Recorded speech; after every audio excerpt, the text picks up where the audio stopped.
thonga lami ongihawela thonga lami ongihawela thonga lami Kapa TV ngiyabingelela uDr Mkhulu noyinyanga enkulu yakamhlabela ingana phansi ezweni lamathonga komanguzi kongwavuma kobhambana nala ngibuya khona umbelambela lesikhovesa alamba sadla mehlaso ezweni lamathonga kwiMpuma Kapa TV channel 260 ngihleli nani ohlelweni oluthi ngihawukele ethonga lami uhlelo labelaphi bendabuko isihloko sami sanamhla sithi thatha isigqibo ngempilo yakho thatha isinqumo ngempilo yakho decide ngempilo yakho khona uzophumelela into zakho zikhambele kahle ohlelweni oluthi ngihawukele thonga lami ngihleli nobaba uphakathwayo ongivakashele uthi cha ufuna ukuzibuzela imibuzo naye athola ulwazi aphinda abuzele nani babukeli beMpuma Kapa TV njengoba anikhona ukufinyelela kuDr Mkhulu kwiMpuma Kapa TV channel 260 ngiyanithanda phakathwayo asikubingelele baba Dr Mkhulu sawubona baba ngiyaphila kumethe kunjani baba ngiyaphila nami baba yes baba yebo baba ngibonge lethuba Dr Mkhulu eliyinqa isivela mangithi la inqa isivela ithuba elingazelele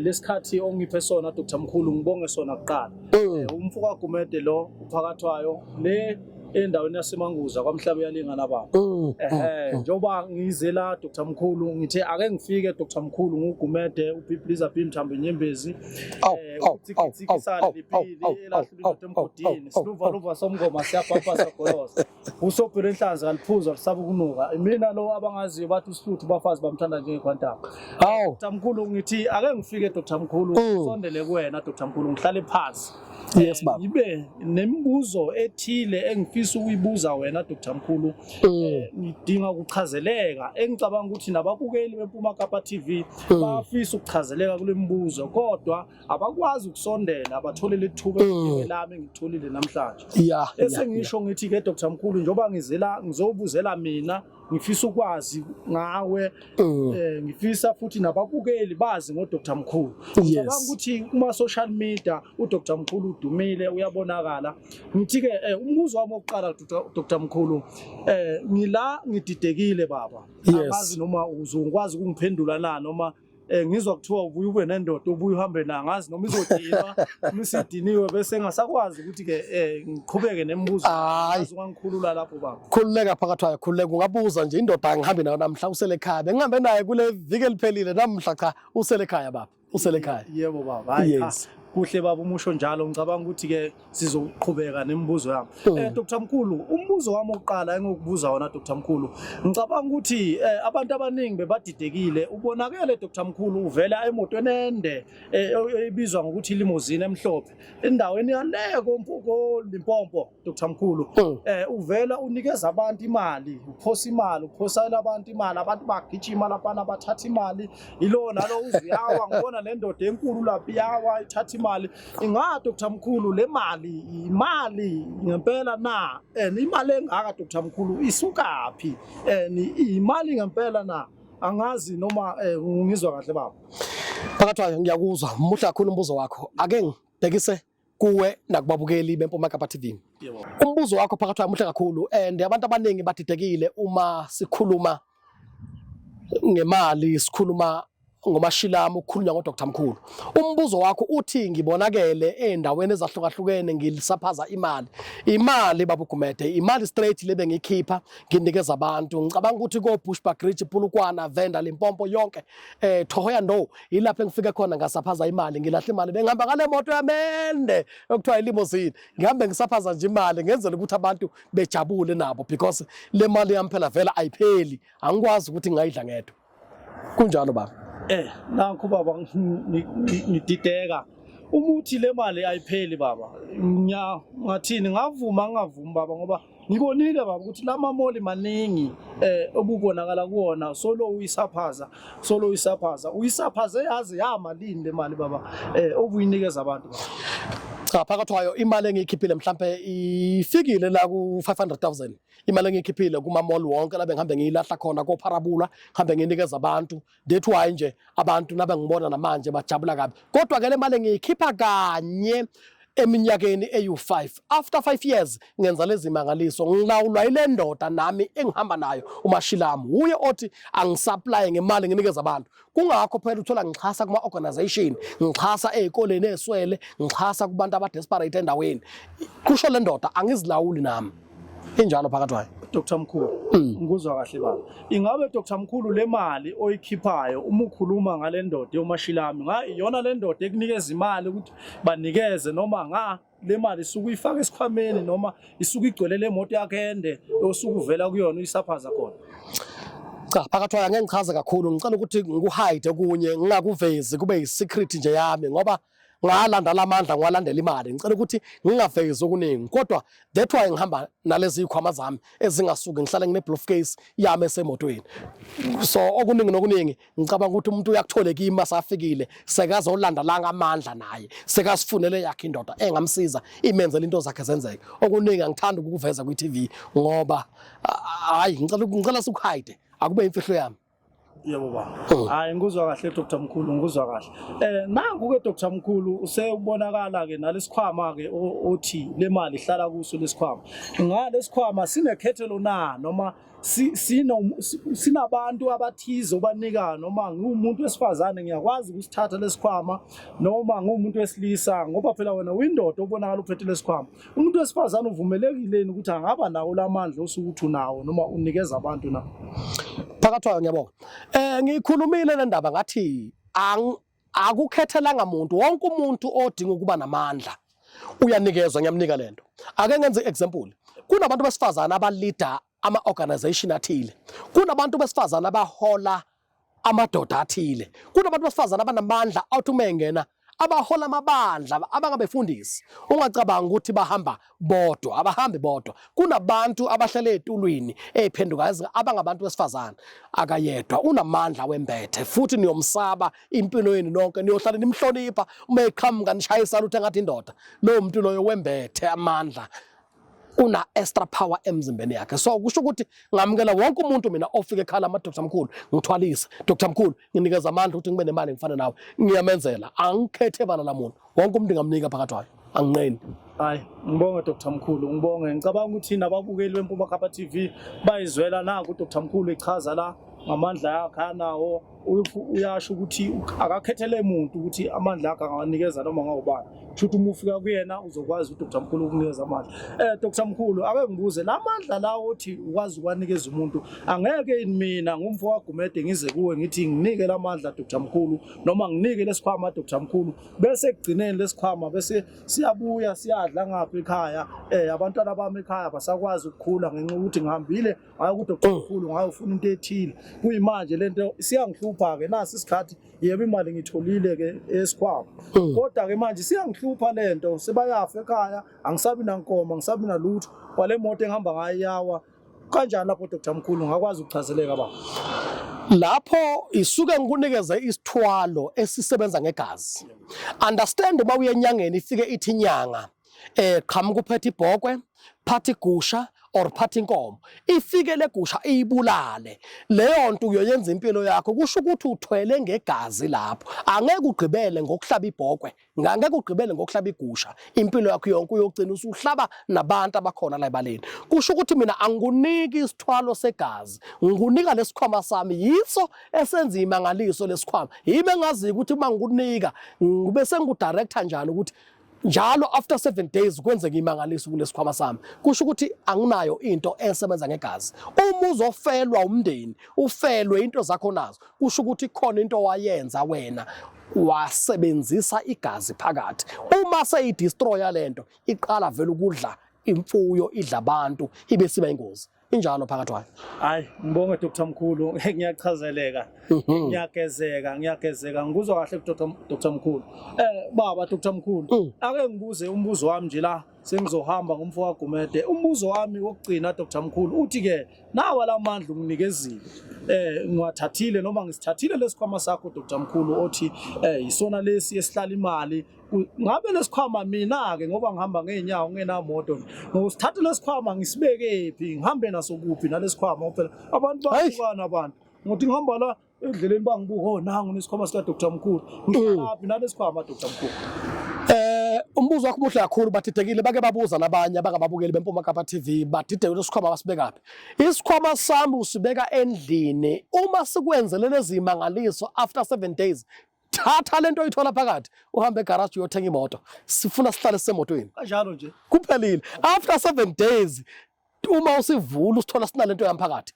Thatha lento oyithola phakathi lezi mangaliso nomcebo uhambe egarage uthenga imoto sihlale sisebhuthini ngoba kuyenzeka si generate lento yami igcwale kufuna ube uyayiphungula phela uyibeke esayidini uma ushiye ekhaya uzoyiphungula kanjani ikanjalo. Dr. Mkhulu, ngiyabonga baba. Ngibonge Dr. Mkhulu ithuba onginike lona. Ngibonge nakubabukeli beMpuma Kapa TV. Ngithi ngumfo kaGumede mina sengiyavalelisa ake ngihambe nginelisekile. Dr. Mkhulu ngiyabonga isikhathi onginike sona baba. Ngicabanga ukuthi nababukeli imibuzo ebaba nabo aphendulekile baba. Mina nguGumede uBibliza Mthambe Nyembezi akadla bimbela utsikitsiki sale Mpilo lahlile into emgodini siluva somngoma siyaphampa segolo sobho lehlaza kaliphuza sihlaba ukunuka usihluthu lo bafazi bamthanda njengequantum sengiyahamba baba. Dr. Mkhulu ngiyabonga usale kahle baba ohlelweni lakho baba ukhule baba. Ngiyabonga baba. Ngiyabonga. Bye. Kwimpuma Kapa TV channel 260 hayi ngicabanga ukuthi bayizwile imibuzo balalelile abantu babukela namanje balalele ngikhona ke kwinqubo ethi ngihawukele ethonga lami ohlelweni oluthi ngihawukele ethonga lami. Isihloko sami namhla sithi thatha isigqibo ngempilo yakho. Bekusabuza uGumede kusabuza uPhakathwaya sabuza imibuzo manje sekukhuluma na direct ubaba kaMashilami uma ngithi thatha isigqibo ngempilo yakho decide ngempilo yakho ukuze uphumelele ungahlali uhlupheka. Decide ngempilo yakho, thatha isigqibo ngempilo yakho but ungasacrifice with your blood because awuzukuba successful uma usacrifice ngempilo yakho. Ungasacrifice ngomndeni wakho. Ungathathi isigqibo uthwale ngomndeni wakho. Ungathathi isigqibo uthwale ngempilo yakho. Ungathathi isigqibo uthwale ngegazi lakho. Buya kimi ngwakhela isikhwama sami esizokwenzela lento iphakame into zakho zihambe kahle noma ngabe unaliphi business buya sihlale phansi kaMashilami kaDr. Mkhulu esigodlweni esikhulu kwaMhlaba yalingana lapho engenza khona imangaliso. Uma ngithi thatha isigqibo ngempilo yakho ngithi buya kimi uzothwala thwala ungathuswa ngabantu bathi ukuthwala kuyingozi ukuthwala kunjani buza kimi ngina full information ngale ndoda engiyiphethe. Ngiphethe uMashilami. Ngiphethe uMashilami inguqunguqu itshela yaphenduka uNkulunkulu wezimangaliso uJehova usebawo indoda engahlulwa yilutho. Ngipraise yena uye uNkulunkulu wami kukho konke engikwenzayo ngiyamethemba. Kunamhla ngila ngikhona kungoba ngathatha isigqibo ngempilo yami ngalanda indoda engisebenzelayo. uMashilami kule episode ezayo ngicabanga ukuthi abantu abaningi bazombona bambone ngamehlo ukuthi kanti uDr. Mkhulu le ndoda owathwala ngayo kanti nje nizombona bathukile abantu abaningi bangibona ngihambe ngisaphaza imali koPulukwana ngilahla imali koVenda koGiyane Thohoya ndo all over lowest Richard ngihambe ngilahla imali nginikeza abantu emamoli ngamamoli kozani nini ngenza imangaliso nakhona ayipheli ke le mali ayipheli ungangikhaleli ayipheli ayisoze yaphela. Bathuka abantu babona ilimozini lami ligcwele imali phakathi beza bazoyithathela abantu ayipheli le mali ungangibuza ukuthi ngiyithathaphi nawe ngingakwenza ube sentweni uphatha style njengami ube nezinto izinto zakho zenzeke yonke into oyenzayo iphumele nje ebaleni. Babukeli beMpuma Kapa TV ake ngidlule lapha ngisike nje lijikayo. Kunabantu abalanda isikhwama kumina. Kunabantu abalanda isikhwama kumina abaningi kakhulu all over iAfrica sebaningi abantu abafikile balanda isikhwama sami. Ngicela ukuthi ke kumanje ophethe leso sikhwama onaso i-announcement engiyikhiphayo le ophethe leso sikhwama naso ngicela uma ngabavula isikhwameni athola kunalomcebo ngicela angikhiphele imali engango 1 million. Ngicela angikhiphele imali engango 1 million angifonele uma seka ibambe ngesandla imali okufuna babonge ngayo leyo. Bonke abantu engibanika isikhwama sami bonke abantu abalanda isikhwama sami ngicela ukuthi uma bevula bathatha imali engango 1 million bangifonele uma usuyiphethe ungifonele ngikwazi ukukutshela ukuthi ifake iphi leyo mali imali yokubonga leyo unyaka usuyophela abasilandile unyaka usuyophela njengamanje sekumele babonge nami sengibenzele phela izinto zenzeka njengamanje. Ngicela ke nibonge uma kwenzeka uthatha isikhwama sami uma usivula uthola kunalomceba phakathi thatha 1 million ube uyangifonela wangakwenza lokho akuzukuba right, angeke kwakheke something lapha esikhwameni, sizofeyila singasenzi ngendlela. Khipha 1 million uthumele kumina ungitshela ukuthi uma usuphethe ngesandla ube suyangitshela ukuthi hayi Dr Mkhulu isikhwama sakho sasisebenzile sinemali engaka phakathi ube songinikeza u1 million kuleyo mali. Ngayithola lento eyami futhi nginikeza umuntu oserious oyidingayo, ngayithola eyami, ungangibuzi ngayithathaphi. Uyabona kumnandi kuloya, kumnandi ukuthakatha, kepha uthakathe kahle, uthakathela ukuthi ube nemali, ungathakathi ngokukhama abantu, ungathakathi ngokudestroy abantu, thakathela ukuthi ube rich, ube successful, into zakho zikhambele kahle, ube nemali njengoba bakaMashilanga. Nawe futhi ngifuna uyisaphaze, ngicela ukubona abantu eCape Town, ngicela ukubona abantu ko-PE Motherwell Tinarhe, ngicela ukubona abantu koMozambique, ngicela ukubona abantu koPulukwane, bonke abalanda isikhwama zami, ngicela kuleli viki elizayo ngicela ukubabona abahambe basaphaza imali nabo emadolobheni, abahambe benza exactly, abahambe banikeza abantu, ngicela ninikeze abantu imali, nikezela abantu imali ngoba senginenzele nani izinto abeze kimi bazothwala, ngicela abahambe banikeza abantu, either uyodonate kwi-organization oyibonayo ukuthi iswele ayithatha intweni, hamba udonate, hamba udonate, hamba udonate, ungakwenzi wena ukuhamba uyiphosa emadolobheni, hamba udonate ngoba senginenzele nani. Ngithanda kumuntu obuyisela kubantu, yenza lento okuthiwa i-giving back to the community, ubuyisele kubantu. Uma sengikwenza waba rich, buyisela kubantu, njengoba nami bengisaphaza imali amamoli wonke, kungoba bengibuyisela kubantu. Bathukile abantu bathi imali yenyoka, imali yani, imali nenyoka, ayikho imali enenyoka. Awusoze futhi wathwala ngenyoka. Inyoka ngeke iyithwale imali, inyoka ngeke iyubambe ngisho u10,000, ayinazi izandla. Uma uthwele ngenyoka isuke uthwalele for that business oyenzayo ukuthi ilanda abantu kube necrowd. Njengoba ke sithi nginebandla nginesonto, uma nginenyoka kumele kube ne-swimming pool inside of the church, kumele kube ne-swimming pool esontweni, noma ngibe ne-swimming pool ekhaya, ibe sayi-operator ke into zami zonke engizenzayo. Kube kuthiwa umuntu uthwele ngenyoka, hayi ukuthi uma uthwele ngenyoka inyoka ibe seyilanda imali, no, inyoka ngeke iyubambe ngisho 1,000, ayinazi izandla. Understandani lapho? Kuba amagundwane alanda imali, ngiyaphinda futhi akunamuntu othi uthwalisa ngamagundwane, amagundwane imali ayidabula, ayayitya. Qaphela lapho, awuthi ngikwehlele futhi ngiyangigiva nje. Khohlela umuntu onemali phela, khohlela umuntu olambile, kuyazwakala. Babukeli beMpuma Kapa TV, umbelambelane loSikhove salamba sadla mehlaso kwi-channel 260 kwinqubo ethi ngihawukele thonga lami. Ngiyakhuluma nje, ngikhuluma into esuka engqondweni yami engiyithandayo. Uma udinga uzothwala, buya uzothwala. Ngiyagcizelela bonke abantu engibanikeza amandla, ngicela ukuthi uma bevula izikhwama zabo bathola kuna something phakathi, thatha imali engango-1 million ube suyangifonela, ngizokutshela ukuthi ifake iphi leyo mali. Imali yokubonga leyo ngoba sengikwenzele phela izinto, sengikwenzela izinto. Imali yokubonga leyo unyaka uyophela manje, njengoba unyaka uyophela bonke abantu ababonga. Uma basafuna ukuthi into yabo iqhubeke isebenze kahle, lesikhwama sami simenzele something, ngicela ukuthi abonge. Wonke umuntu olanda isikhwama sami kimi akalungise. Uma esivula angisho ukuthi hamba othatha yakho imali ebank, cha, uzovula lesikhwama sami uthatha imali engange-1 million ube suyangifonela, ngizokutshela ukuthi ifake iphi, izofika kimi leyo mali. Dr Mkhulu okhulumayo, inyanga enkulu yakwaMhlaba iyalingana, ithwasisa zonke ngenyanga futhi eKZN. Abaningi bathwase kimi, ngiyababuka nje abafana sebadlala ngalomsebenzi, sebathukana benza ini. No, anginifundisanga ukuthi hambe nithukana la kuma social network. Nginikhombisa imfihlo yokuphila ngoba ngithi ngamadoda enifuna ukuphila. Mawufuna ukuphila buya sihlale phansi sikhulume. Nazi inamba zami ku screen, nibe seniqaphela ke laba abantu abathi fakani imali koPep, fakani imali koShoprite, fakani imali koSpar. uDr Mkhulu akayenzi leyo nto leyo, angiyenzi mina. Umuntu ofuna mina uza kimi sihlale phansi sikhulume senze yonke into. Kunabantu ababhizi banama-CK company baya-aplya into zabo lutho, basubmit, bagcwalisa ama-forms ngapha nangapha, akwenzeki lutho. Ningifonele kulezi namba evela ku-screen, ningifonele kulezi namba evela ku-screen, nifone nize kimi sihlale phansi. Njengoba ngike ngaveza kwi-episode leya ngishilo ngathi kulo nyaka ngiyagqibela ukwenza umsebenzi wobuthakathi, sengiyona amabhizinisi wami angidlali, ngiyayeka kulo nyaka ukwenza umsebenzi wobuloyi.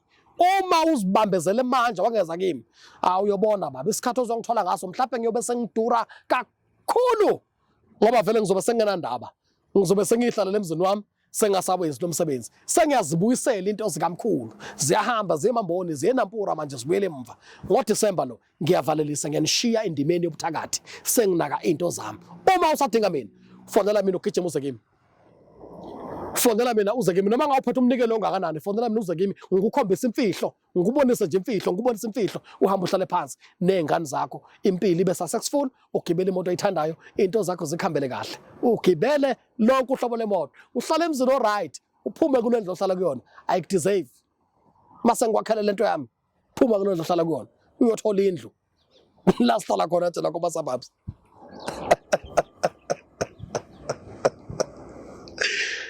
hayi bashilabo uyasebenza mfana wami uyasebenza ngithi qhubeka njalo usebenza uyazi sesiyashaya isikhathi so ubuyele ekhaya manje ubuyela kwelakini la ubuyela khona ngicabanga ukuthi bonke abantu imibuzo ebuzwe ubaba phakathi wayo bayizwile bayitholile and bayibukile and basazobuza futhi ngizoniphendula buyani nilande amandla empumelelo niyeke ukufela ngaphakathi akunamuntu oyi-richest ngakini o receive amandla kaJehova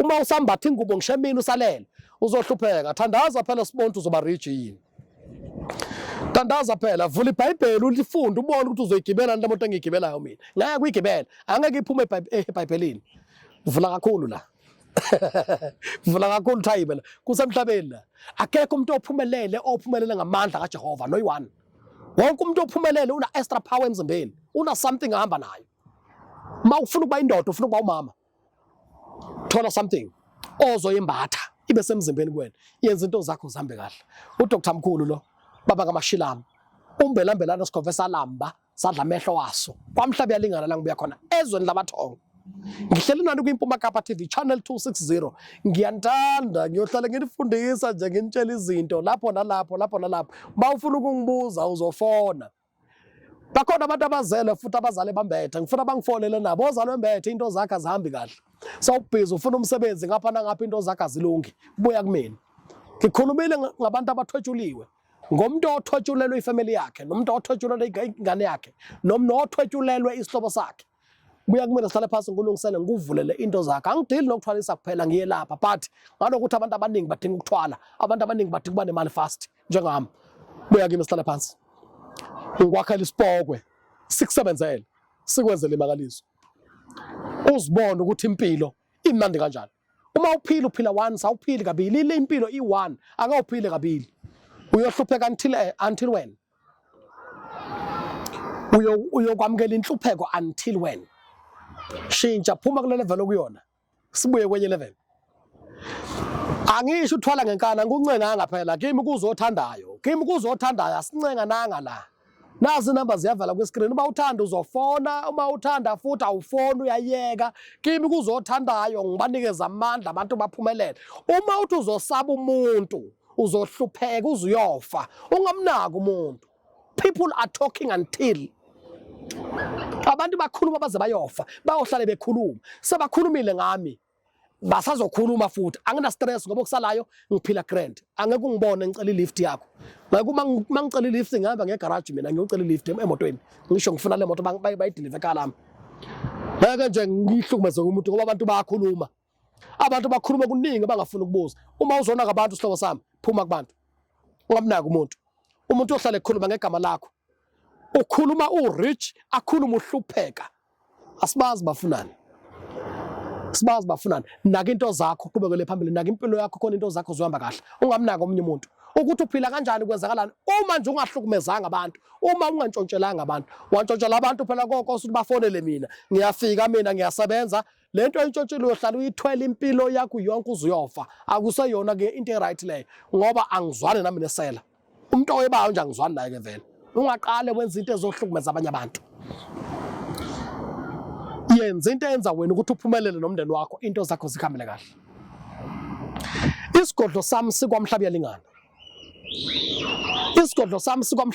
isigodlo sami sisendaweni yasophongolo egodlwayo lapho engenza khona lento zami lapho engenza khona lezi zinto zami angidlala angilezi iphutha ngiyayenza lento ngiyayenza uma ufuna ukuzoyibona fonela mina kunazi inamba uze ke ekhaya angiphinde ngigcizelele sengizophuma nje ngithi bonke abantu ngikhipha i-announcement kahle kahle bonke abantu abalandela wamandla kimi ngicela ukuthi uma bevula izikhwama zami engibanikeze zona nengibakhele zona ngicela uma uvula isikhwama sami uthola sinalo umcebo thatha imali engango 1 million ube uyangifonela ngizokutshela ukuthi ifake kubonga leyo uDr Mkhulu sewuzovalelisa kwiMpuma Kapa TV channel 260 ngiyanithanda babukeli beMpuma Kapa ngicela ukuthi niqaphele kakhulu abantu abathi fakani izimali koPephu koShoprite kuphi anginawo uFacebook abantu abanisendela ama-account number anginayo angiyenzi into okufakisa umuntu imali ebank wonke umuntu ofuna mina uza kimi esigodlweni siyahlahluba lapha sishaya amathambo phansi sishaya umhlahlo sibone inkinga zabantu umuntu axelele ukuba lento ayilandile iyamvuma noma imvume unenhlanhla enkulu noma akananhlanhla uma engenanhlanhla simlungisele isimo senhlanhla yakhe into zakhe zambe kahle kwiMpuma Kapa TV channel 260 baba kaMashilamu lo umbelambelana sikhove alamba sadlama ehlaso sineganega mqomodlo lezizwane phansi kwamhlabelingana la ngibuya khona ngiyanithanda ngiyohlala nginihlonipha nani ningihloniphe futhi ningihloniphe ngoba uNkulunkulu wami yini nguJehova wasemhlabeni ukangibuza ukuthi ngayithathaphi lento fonela kulezi number evela ku screen ubuye kimi sihlale phansi mina sengiyahamba ngithi nisale kahle kwiMpuma Kapa TV ngiyobuya nale ndoda sengihamba nayo niyibone igijima phansi la niyibone ukuthi uMashilamu kanti sikhuluma ngomuntu onjani ngizobe nginaye kule episode ezayo ngiyanithanda nisale kahle baba yini.